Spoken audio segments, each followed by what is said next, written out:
नमस्कार दोस्तों, कैसे आप लोग। स्टडी रेडी में एक बार आपका फिर से स्वागत है। मैं एंड दैया एक बार आपके यूट्यूब चैनल स्टडी रेडी के ऊपर फिर से हाजिर हूँ आपको जीके का नया डोज देने के लिए। तो आपकी जो रिवीजन है वो कैसा चल रहा है, या हमने आपको पढ़ाया है वो क्या आपको याद हो गया है।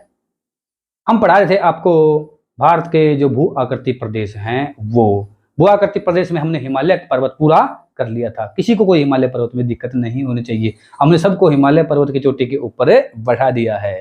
तो अब हिमालय पर्वत में किसी को कोई दिक्कत नहीं होनी चाहिए।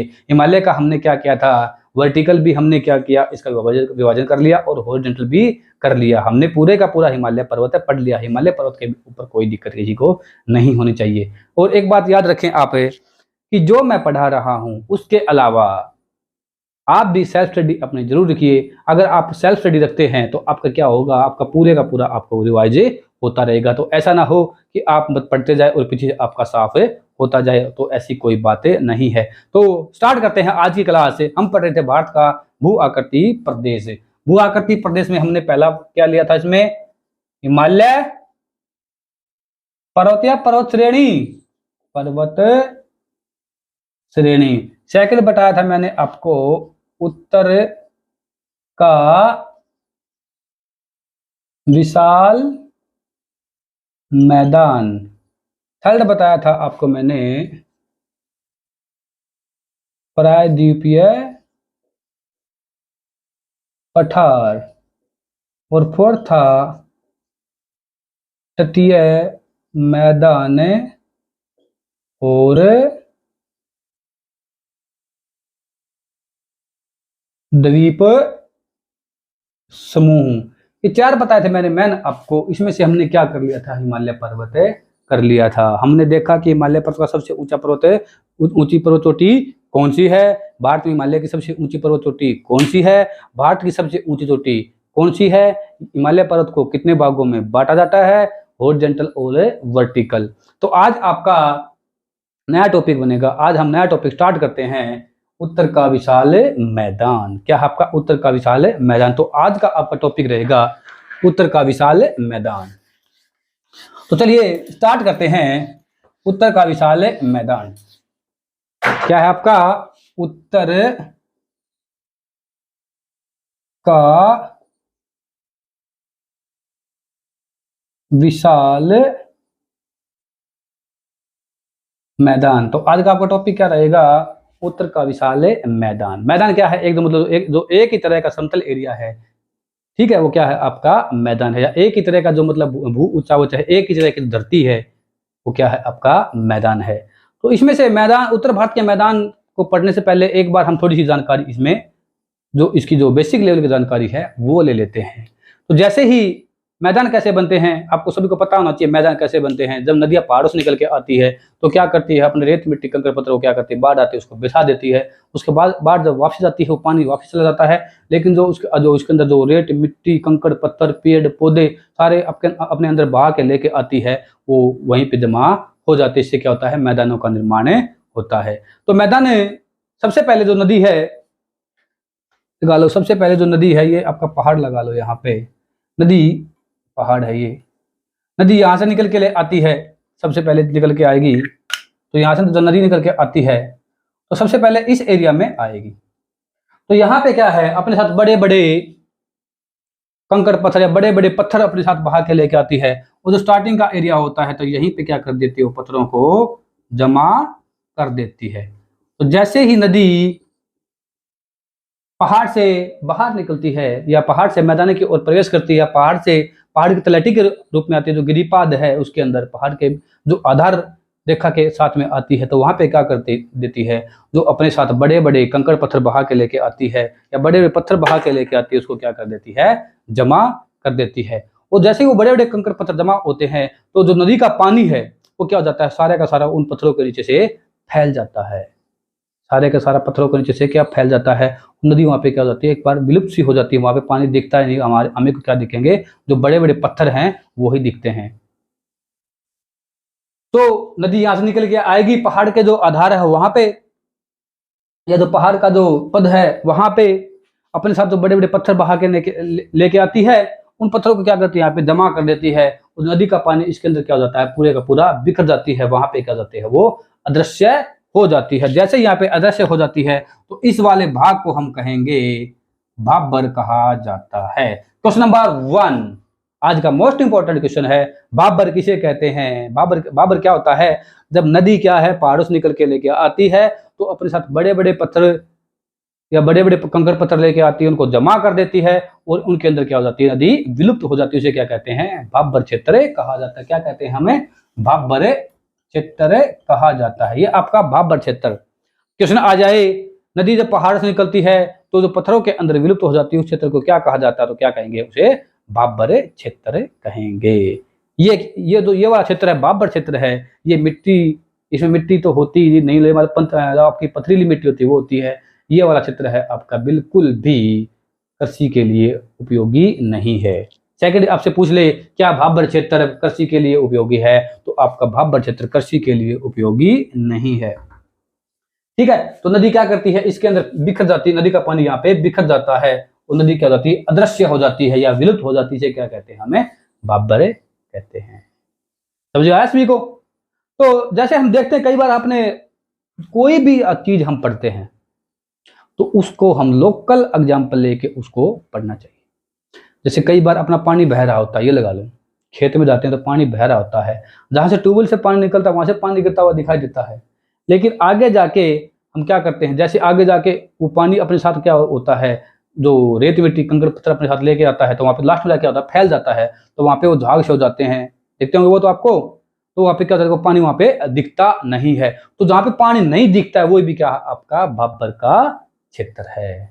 ठीक है, जैसे ही ऊंचाई से पानी गिरता है अपने साथ बड़े बड़े पत्थर लेके आता है, वो क्या हो जाते हैं, फैल जाते हैं, उसके अंदर पानी क्या हो जाता है, बिखर जाता है। तो वहां पे क्या हो जाता है, वो पानी, नदी है, जो भी पानी का सोर्स है वो आपको हमको दिखाई नहीं देता, उसे क्या कहते हैं, भाबर का क्षेत्र कहा जाता है। तो आगे से भाबर के क्षेत्र में आपको दिक्कतें नहीं होनी चाहिए। तो क्या होता है भाबर का क्षेत्र? जब पहाड़ों से नदी निकल के आती है तो वहां पे पानी क्या हो जाता है, कंकड़ पत्थरों में क्या हो जाता है, बिखर जाता है। वो क्या करता है, आपका भाबर का क्षेत्र रहता है। कृषि के लिए उपयोगी नहीं है। अरे पत्थरों में कृषि कौन करेगा? हम सीधे मैदान पे कृषि नहीं करते, पत्थरों में कौन करेगा? ये तो सभी को पता, पत्थरों में कृषि नहीं होती है। पत्थर में तो, पहाड़ में हमारी जो कृषि होती है वो होती है क्या, खाली चाय की खेती क्या हो, पहाड़ के बागान के रूप में होते हैं। तो जैसे ही नदी यहाँ पे बिखर जाती है, इसके बाद क्या होता है, धीरे धीरे ये क्या हो जाते हैं, एक जगह पे क्या हो जाते हैं, फिर ये निकल के लेके आते हैं काफी, मतलब पानी, ये कंकड़ पत्थर से आगे क्या, नदी का जो पार्ट है वो निकल कर आता है। कंकड़ पत्थर से आगे जैसे ही जो पानी आगे निकल के आता है तो नदी के जो काफी रूप में धाराएं यहाँ पे निकल के आती है। नदी का जो क्षेत्र है वो काफी, नदी का जो पानी है वो कई धाराओं के रूप में आगे निकल के आता है। तो पानी जहां पे दिखता है उसे, जैसे ही भाबर से अगला क्षेत्र आपका क्या कहलाएगा, ये वाला क्षेत्र कहलाएगा आपका तराई का क्षेत्र। मतलब जो तर भूमि होती है जिसमें पानी की मात्रा अधिक होती है, क्या कहते हैं, तराई कहते हैं। जो आपके भाबर के क्षेत्र से जैसे नदी विलुप्त हो जाती है, अनेक भागों में बढ़ जाती है और पत्थरों से आगे निकल के अनेक धाराओं के रूप में निकलती है, तो इसे क्या कहते हैं, हमें तराई का क्षेत्र कहा जाता है। सबसे क्या है, जो आपका नम एरिया है, यहाँ पे ह्यूमिडिटी सबसे ज्यादा मिलती है, यहाँ पे आपके पेड़ पौधे भी काफी मात्रा में मिलते हैं, और यहाँ पे जो आपके कीट पतंगे हैं, मच्छर हैं, इसमें ज्यादा मिलते हैं। यह क्वेश्चन काफी बार पूछा जा चुका है कि कौन सा क्षेत्र है जिसमें मच्छरों की अधिकता पाई जाती है। तो मच्छरों की अधिकता के लिए कौन सा आपका फेमस है, मच्छर की अधिकता, मच्छरों की अधिकता के लिए आपका कौन सा फेमस रहेगा, आपका तराई का क्षेत्र है। उसमें क्या हो जाते हैं, मच्छर ज्यादा पाए जाते हैं, क्योंकि क्या होती है, यहाँ पे ह्यूमिडिटी या आर्द्रता है बहुत ज्यादा मात्रा में पाई जाती है। तो हम बात कर रहे थे तराई क्षेत्र की, तो तराई क्षेत्र के अंदर क्या सबसे ज्यादा क्या है, मच्छर पाए जाते हैं। जैसे ये क्या होता है, पूरे का पूरा पानी क्या है, पत्थरों से निकल के, भाबर क्षेत्र से निकल के आगे अनेक धाराओं में चलता है, तो यहाँ पे क्या हो जाता है, दलदल मैदान है वो दलदली भी हो जाता है। तो अगला क्वेश्चन आपका बनता है कि दलदली मैदान कौन से क्षेत्र में अधिक पाए जाते हैं, तो आपका तराई का क्षेत्र है, इसके अंदर क्या आपके दलदली मैदान पाए जाते हैं। तराई का क्षेत्र क्या होता है, क्योंकि इसमें जो पानी है पत्थरों से निकल के, भाबर से निकल के क्या हो जाता है, अनेक भागों में फैल जाता है, दलदली क्षेत्र का निर्माण करता है। तो ये आपका क्या होगा, तराई का क्षेत्र हो गया। तो दो प्रकार के क्षेत्र मैंने आज आपको बताया, पहला क्या है, भाबर का, दूसरा क्या है, तराई का मैदान या भाबर का मैदान, या तराई का क्षेत्र या भाबर का क्षेत्र। भाबर क्या होता है, जब पहाड़ों से नदी निकलती है तो अनेक बड़े बड़े पत्थर, कंकड़ पत्थर अपने साथ लेके आती है, और वो क्या हो जाते हैं, कंकड़ पत्थर को वहां पे जमा कर देती है। नदी का पानी है वो अनेक भागों में फैल जाता है और वहां पे क्या हो जाती है, नदी विलुप्त हो जाती है, एक बार दिखती नहीं है। छोटी छोटी धाराएं वो क्या हो जाती हैं, विलुप्त हो जाती है। उसे क्या कहते हैं, बाबर का क्षेत्र कहा जाता है। सेकंड आपका तराई का क्षेत्र, जैसे ही बाबर के क्षेत्र से जो नदी का पानी है आगे निकलता तो अनेक धाराओं में फैल जाता है, अनेक धाराओं में निकल के आता है, तो उसमें क्या हो जाता है, आपका नदी यहाँ पे दिखाई पड़ती है और दलदली क्षेत्र का निर्माण होता है, तो उसे क्या कहते हैं, तराई का क्षेत्र कहते हैं। क्वेश्चन यहाँ भी बन सकता है कि आपका नदी है बाबर के बाद, नदी है विलुप्त होने के बाद कौन से क्षेत्र में दिखाई देती है या कौन से क्षेत्र में आपको दिखती है, तो आपका आंसर रहेगा तराई का क्षेत्र। ठीक है, ये दो थे आपके बाबर और तराई। जैसे ये तराई का क्षेत्र है, इसे नदी आगे चलती है तो क्या हो जाती है, एक विशाल मतलब सारे की सारी धाराएं क्या हो जाती हैं, इकट्ठी हो जाती हैं और क्या करती हैं, एक नदी का निर्माण करती हैं। ठीक है, तो नदी क्या हो जाती है, आगे बढ़ती रहती है और अपने साथ क्या है, महीन बारीक रेत मिट्टी कंकड़ पत्थर लेकर चलती है। जो महीन रेत मिट्टी होती है हम क्या कहते हैं, कांप भी कहते हैं। जैसे आपके आसपास में नाले होंगे या नहर होगी, उसके जो किनारा होता है उसके ऊपर आपको दिखाई देता होगा। जब भी नहर का जो फूल उफान होता है, पानी ऊपर तक आता है, जैसे ही नहर डाउन जाती है तो जो जहां तक पानी आता है वहां पे क्या जाते हैं, महीन महीन रेत के कण चिप जाते हैं, या महीन महीन रेत की जो बिल्कुल महीन बारीक रेत मिट्टी है वो क्या जाती है, चिप जाती है, आपको अलग ही दिखती है, बिल्कुल बारीक, उसे क्या कहते हैं, कांप कहते हैं। ठीक है, तो क्या आपका कांप कहते हैं। तो जैसे ही नदी आगे बढ़ती है तो अपने साथ क्या, बिल्कुल बारीक बारीक के कण लेके चलती है। जब वर्षा की मात्रा में या कई बार ग्लेशियर ज्यादा पिघल जाते हैं तो क्या हो जाता है, नदी अपने फुल उफान के ऊपर होती है, नदी अपने फुल उफान के ऊपर होती है, नदी का पानी क्या हो जाता है, ओवरफ्लो हो जाता है, नदी का पानी क्या हो जाता है, ओवरफ्लो हो जाता है। ठीक है, ये आपका नदी का पानी है बिल्कुल क्या हो गया, बाहर निकल गया।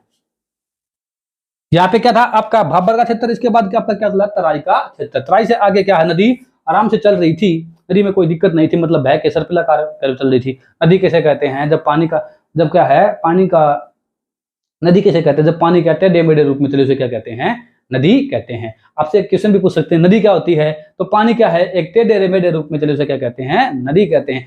कभी भी नदी क्या होती है, एक सीधी रेखा के रूप में नहीं चलती है, ये बात भी आप ध्यान रखना। जब पानी की धारा क्या होगी, टेढ़े मेढ़े रूप में चलेगी तो उसे क्या कहेंगे, हमें नदी कहेंगे। कभी सीधे पानी को हम क्या कहेंगे, नदी नहीं कहेंगे। तो नदी क्या है, अपने आराम से आगे चल रही थी। तो जैसे ही बारिश ज्यादा आई या आपका मानसून का महीना आया तो क्या हो गया, इसमें पानी की मात्रा बढ़ गई और इसका पानी क्या हो गया, बिखर गया और आसपास के क्षेत्रों में क्या आ गई, बाढ़ आ गई। इसके साथ में क्या थी, मैंने क्या आपको क्या बताया था, महीन महीन रेत मिट्टी के कण थे, उसे क्या कहते हैं, कांप कहते हैं। कांप आपको मैंने अभी आपको एक सिंपल से एग्जाम्पल से समझाया कि जो आपके नहर होती है या नाले होते हैं, वहां पे जो पानी ऊपर तक चलता रहता है, ये मान लो ये आपकी नहर है, ठीक है, आपका पानी का फ्लो है यहां तक, ये आपकी नहर लगा लो, और ये आपका पानी का फ्लो आ रहा है आपका यहां तक, यहाँ पर पानी का फ्लो आ गया। जैसे ये पानी डाउन जाता है तो यहाँ पे क्या जाते हैं, महीन महीन क्या है, रेत के कण, बिल्कुल महीन महीन रेत के कण जम जाते हैं, बारीक मिट्टी के, जिसे क्या कहते हैं, कांप कहते हैं। कांप मेरे हिसाब से सभी जानते होंगे, जिसे क्या कहते हैं, कांप मिट्टी कहा जाता है। और वो कांप अपने साथ नदी लेके चलती है, आराम से चल रही थी, लेकिन क्या हो गया, क्या हो गया, मानसून का महीना आ गया, बारिश की मात्रा ज्यादा होगी, बारिश ज्यादा होगी, क्या हो गया, इसके अंदर ओवरफ्लो हो गया और क्या आ गई, आसपास के क्षेत्रों में क्या आ गई, बाढ़ आ गई। बाढ़ आ गई, क्या होगी, पूरे के पूरे कांप की मिट्टी इसने यहाँ पे फैला दी। पूरे के इसके अंदर जो अपने साथ कांप मिट्टी लेके चल रही थी, उसने क्या कर दिया, जो पानी गया उसके साथ क्या होगी, कांप मिट्टी फैल गई। जैसे ही पानी वापसी आया, जैसे ही बाढ़, जब पानी की मात्रा कम हुई तो क्या होगी, नदी अपने उसी आकार के अंदर आ गई, नदी अपने उसी आकार के अंदर आ गई। लेकिन क्या होगा, उसका जो पानी बाहर गया था उसके साथ क्या गई थी, कांप मिट्टी भी गई थी। तो पानी तो वापसी आ गया बाढ़ के साथ, या सूख गया या कुछ क्या हो गया, वाष्प हो गया, कुछ पानी क्या हो गया, जिस गति से आया था उसके मतलब जैसे पानी की मात्रा कम है तो वापसी भी आ गया, कुछ क्या होगा, उसको धरती चूस गई वहीं पे, और कुछ क्या होगा, उसका वाष्पीकरण होगा। लेकिन जो उसके साथ रेत के कण थे, मिट्टी थी, जो मैं क्या बता रहा हूँ, कांप मिट्टी बता रहा हूँ, वो क्या होगी, वो यहाँ पे क्या होगी, फैल गई। कांप मिट्टी क्या होगी, जहां पे बाढ़ आई थी वहां पे क्या होगी, फैल गई। ठीक है, हर बार क्या आता है, हर बार वही सीजन होता है, फिर क्या हुई, अगली बार नदी फिर मतलब भाबर क्षेत्र से निकल कर तराई में चल रही है, बारिश की मात्रा ज्यादा होगी, और बारिश की मात्रा ज्यादा हुई, फिर क्या होगा, बाढ़ आ गई, बाढ़ आए तो उसके बाद फिर क्या हो गया, फिर क्या होगा, मिट्टी यहाँ पे फैला दी।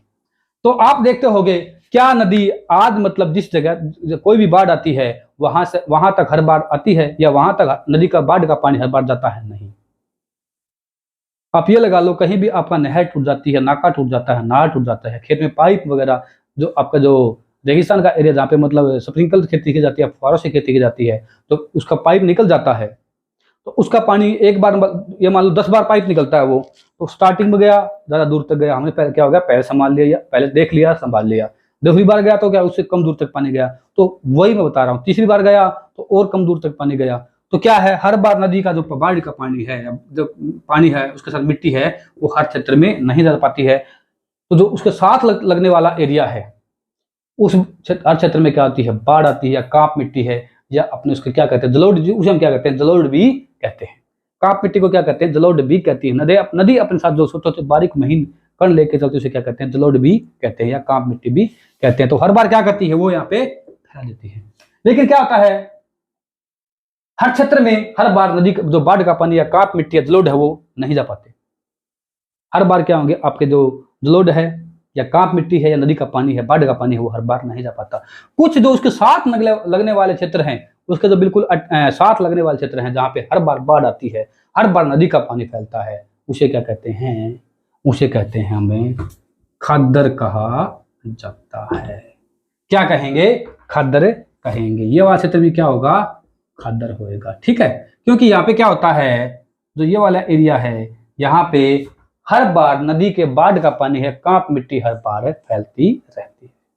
जो जलोढ़ की मिट्टी है वो हर बार क्या होती है, नए मैदान बनाती है। आपसे पूछ ले, जो हर बार गया नदी का जो बाढ़ का नवीनतम मैदानों को क्या कहते हैं, नदी के नवीनतम मैदानों को क्या कहते हैं, हम क्या कहेंगे, खद्दर कहते हैं। या हर बार नदी का जो बाढ़ का पानी जाता है, जहाँ पे कांप मिट्टी या जलोढ़ फैल जाता है, उसे क्या कहते हैं, खद्दर कहते हैं।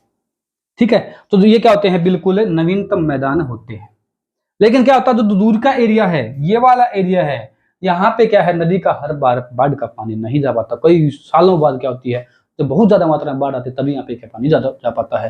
या क्या होता है, बहुत पहले या काफी साल पहले जब क्या था, यहाँ पे कुछ समय पहले बाढ़ का पानी गया हुआ, लेकिन अब काफी वर्ष हो गए यहाँ पे बाढ़ का पानी नहीं गया है, तो उसे क्या कहते हैं, हमें बंगर प्रदेश कहते हैं। क्या कहेंगे, ये वाला क्षेत्र आपका क्या होगा, बंगर।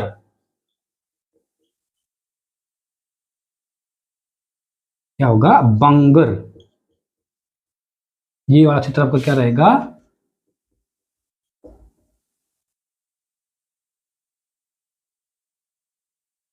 बांगर प्रदेश से कहा जाता है। तो नदी का पानी जो हर बार जहां पे बाढ़ का पानी फैलता है उसे क्या कहते हैं, खादर कहते हैं। और जहां पे एक बार फैलने के बाद कई साल तक पानी वहां पे नहीं पहुंच पाता है, तो उसे क्या कहते हैं, बांगर कहा जाता है। नवीनतम को क्या, जो नए हर बार फैलता है उसे क्या कहते हैं, खद्दर कहते हैं। यहाँ पे हम ये भी कह सकते हैं, तो नवीनतम जलोढ़ के मैदान होते हैं, नवीनतम कांप की मिट्टी के जो क्षेत्र होते हैं उसे क्या कहते हैं, खादर कहते हैं। और जो पुराने जलोढ़ के मैदान होते हैं, पुराने जो जो आपकी मिट्टी है, ये आपकी कांप मिट्टी है जलोढ़ के मैदान, उसे क्या कहते हैं, हमें बांगरे कहते हैं। तो हमने अभी देखा, अभी पढ़ा हमने बांगर, खादर, तराई, भाबर। अब बात करते हैं इसके क्षेत्र की। तो भाबर का क्षेत्र है वो 8 से लेके 16 किलोमीटर तक क्या होता है, चौड़ा होता है। भाबर का जो ये वाला एरिया है वो 8 से लेके क्या होता है, 16 किलोमीटर चौड़ा होता है। लेकिन जो तराई का क्षेत्र है वो 30 किलोमीटर तक क्या हो जाता है, उसकी चौड़ाई पाई जाती है। 30 किलोमीटर तक इसकी चौड़ाई पाई जाती है। हम पढ़ रहे थे बांगर, खादर, तराई, भाबर, ये हमने जान लिया है, भाबर किसे कहते हैं, या तराई पर क्षेत्र किसे कहते हैं, खादर क्षेत्र किसे कहते हैं, बांगर क्षेत्र किसे कहते हैं। इसके अलावा एक यहाँ पे मोस्ट इंपोर्टेंट क्वेश्चन बनता है जो काफी एग्जाम में पूछा गया है।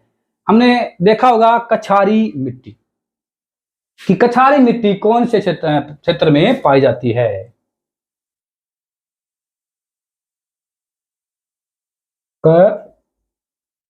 कछारी मिट्टी,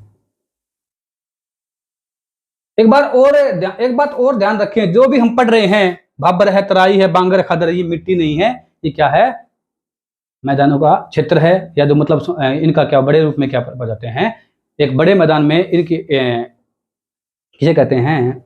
ये तो क्या है, मिट्टी नहीं, ये क्या है, एक मैदानी क्षेत्र है। क्या है, इनकी मतलब काफी ज्यादा मात्रा में या काफी दूर तक इनका एरिया पाया जाता है। तो कछारी मिट्टी, काफी एग्जाम में ये क्वेश्चन पूछा गया, कछारी मिट्टी कौन से क्षेत्र में पाई जाती है? बाबर में, तराई में, बांगर में या खादर में? चार ऑप्शन में कौन से क्षेत्र में क्या कछारी मिट्टी पाई जाती है? तो आपका आंसर रहना चाहिए खादर।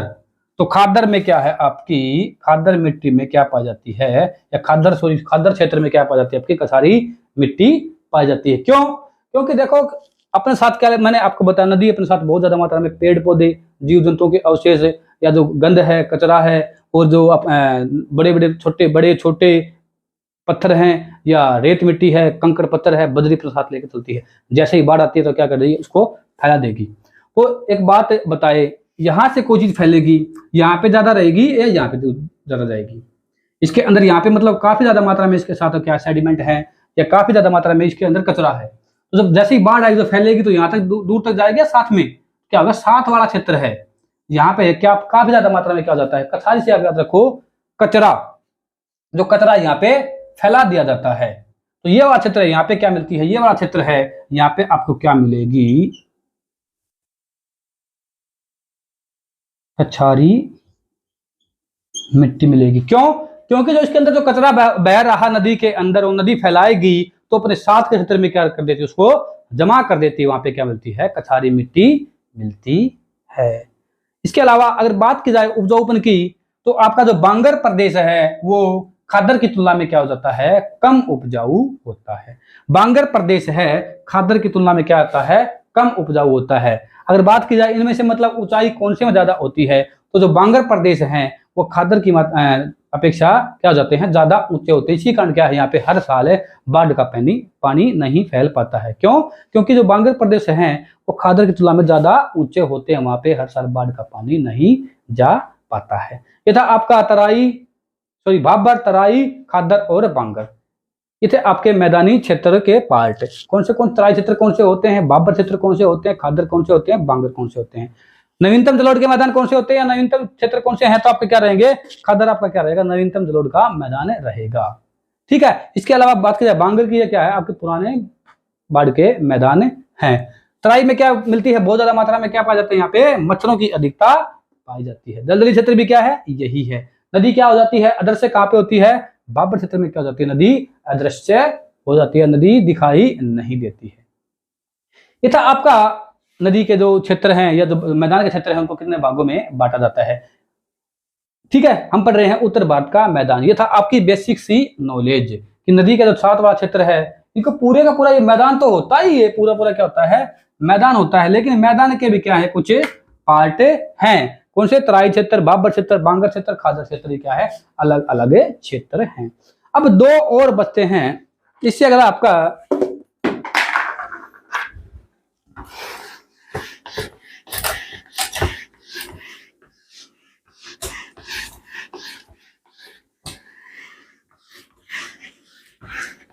पढ़ रहे क्या पढ़ रहे अपना आपका उत्तर भारत का विशाल मैदान। एक आपने देखा होगा